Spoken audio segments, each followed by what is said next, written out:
नमस्कार मित्रों। कहते हैं परमात्मा की लाठी में आवाज़ होती है। इसका क्या अर्थ है? इसका अर्थ है कि वो लाठी है शनि महाराज, यानी नवग्रहों में शनि को ये कार्य दिया गया है कि वो एक एक व्यक्ति के कर्मों का लेखा जोखा अपने साथ रखता है और उसी के हिसाब से वो हमें या तो दंडित करता है या हमारी प्रशंसा करवाता है। और ये हर जन्म में हमारे साथ हमारे कर्मों के आधार पर चलता है।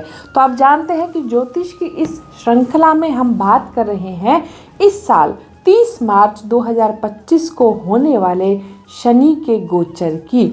और इस गोचर के साथ में मेष राशि पे शनि अपनी 7.5 आरंभ करने वाले हैं। तो जी हाँ, ये वीडियो खास होने वाला है मेरे मेष राशि के मित्रों के लिए।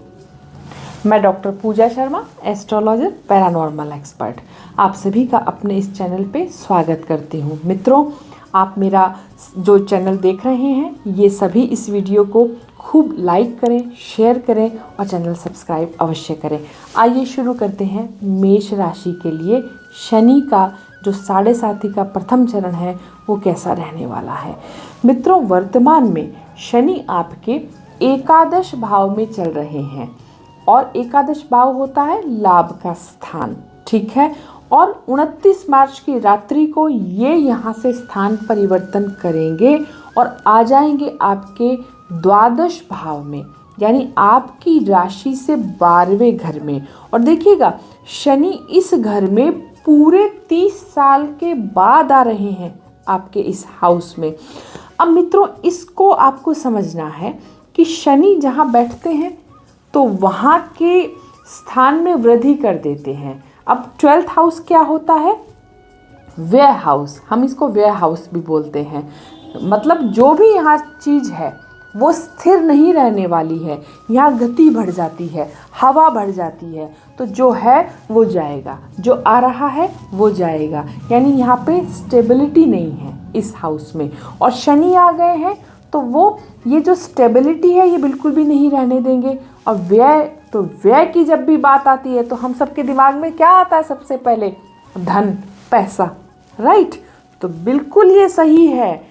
आपके 30 मार्च के बाद में शनि आपके पैसे का व्यय, यानी आपके जो खर्चे हैं वो अनाप शनाप बढ़ाने वाले हैं। और ये जो वीडियो अगर आप लोग सुन रहे हैं तो यानी अब आपको क्या हिदायत है कि आप अपने पैसों का, धन का मैनेजमेंट करके रखिएगा। आपको जो पैसे संबंधी हैं ये देखना पड़ेगा कि कहीं फिजूल खर्ची तो नहीं हो रही है।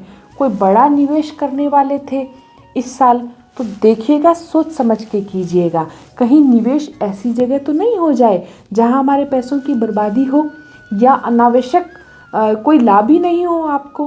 तो ये सब आपको 30 मार्च के बाद में अपने पैसों से संबंधित, मैनेजमेंट से संबंधित बहुत ध्यान रखना है। शनि, ये मैंने आपको बताया कि जहाँ बैठते हैं वहाँ वृद्धि करते हैं, राइट। अब देखिएगा, 12वें स्थान में बैठेंगे आपके तो तीसरी दृष्टि कहाँ डालेंगे? सीधे ये वक्र दृष्टि होती है शनि की, टेढ़ी नज़र ये डालेंगे आपके धन पे। तो इसलिए बार बार कह रही हूँ। और अगर जिन लोगों की कुंडली में शनि की स्थिति ऑलरेडी खराब है तो उनके लिए शनि का ये गोचर बहुत चिंताजनक हो रहा है।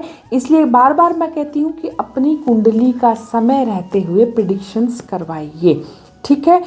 अब ये बात को हम आगे बढ़ते हैं। अब देखिएगा, शनि आपके द्वादश में आके तीसरी दृष्टि जो है वो धन भाव पे, यही भाव आपके परिवार का भी है, यही आपका कुल का भाव है। कुल मतलब जिसमें हमारे पूर्वज हैं, हमारे घर के जो बुजुर्ग लोग हैं और हमारा पूरा परिवार है। तो यहाँ डालेंगे तो मेरा कहने का अर्थ आप समझ गए कि ना, दृष्टि।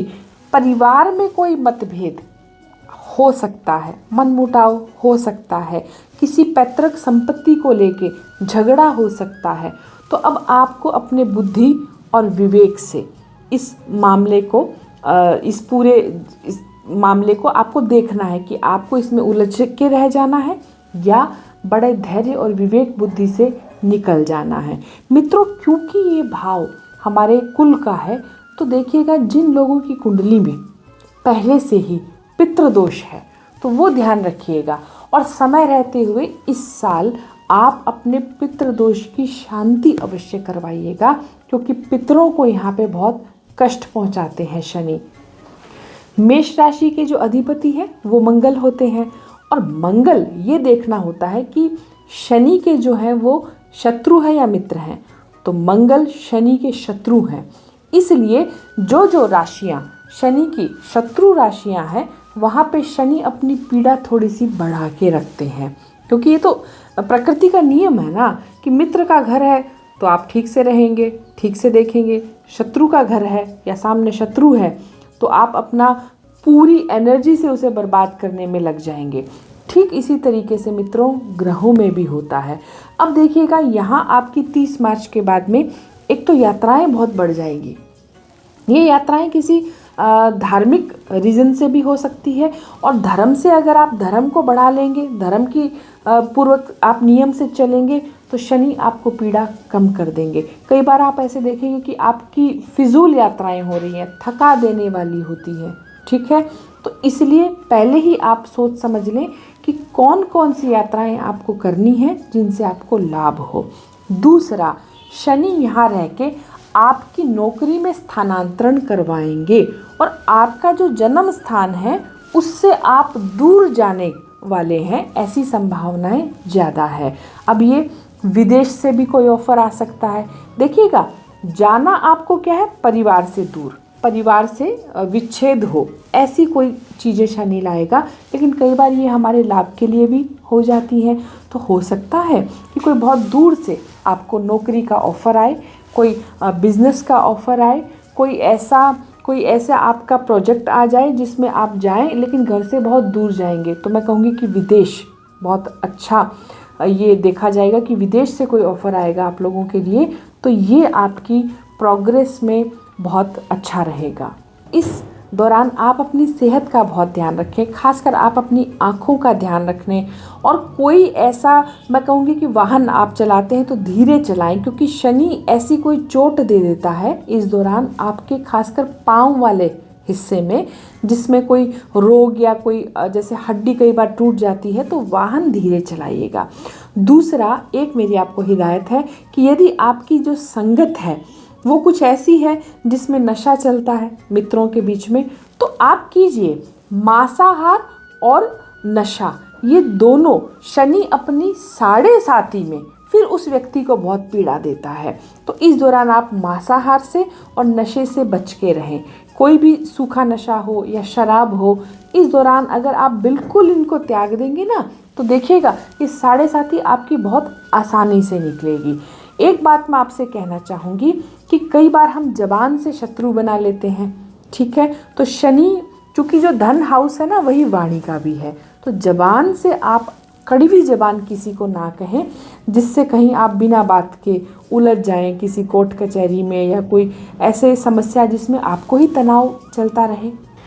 शनि आपको यहाँ पे ये संकेत दे रहे हैं कि यदि आप अपने बड़े का घर में, खासकर आपके पिता हैं, तो आपको अपने पिता से संबंध बहुत अच्छे रखने हैं, पिता की बात माननी है। साथ ही साथ में धर्म, धार्यति इति धर्मः, शनि उस व्यक्ति को, खासकर मेष राशि वालों को जो धर्म का आचरण करते हैं, धर्म में आस्था रखते हैं, परमात्मा में विश्वास रखते हैं, उनका रोज़ पूजन अर्चन करते हैं अपनी क्षमता के अनुसार जितना समय मिले, तो ये साढ़े साथी में ही मैं आपसे कह रही हूँ कि शनि आपका भाग्य इतना तेज कर देंगे, क्योंकि इनकी 10वीं दृष्टि आपके भाग्य स्थान पे है, आपके पिता के स्थान पे है, आपके धर्म के स्थान पे है। ये तीनों चीज़ें आपकी इतनी ऊंचाई पे चली जाएगी कि शनि इसी साढ़े साथी में आपको वो दे के जाएंगे जो आपने अपने पूरे जीवन में उस चीज़ के लिए स्ट्रगल किया होगा। वीडियो को हम बहुत लंबा नहीं करेंगे, जाते जाते खासकर आप लोगों के लिए शनि का वो मंत्र देकर जा रही हूँ, या शनि का वो उपाय देके जा रही हूँ जो कोई भी व्यक्ति करे, शनि अपनी पीड़ा उसके लिए बिल्कुल कम कर देते हैं। आपको करना क्या है, आप सुबह उठ के जब भी स्नान कर लें तो सबसे पहले सूर्य को अर्घ देना है, और सूर्य को जल देने के बाद में ये मंत्र 7 बार बोलना है मित्रों। ये मंत्र मैं आपको स्क्रीन पे भी दिखा रही हूँ। ये मंत्र आप रट लीजिए। ये सूर्योदय में सूर्य को जल देने के दौरान करना है शनि का मंत्र।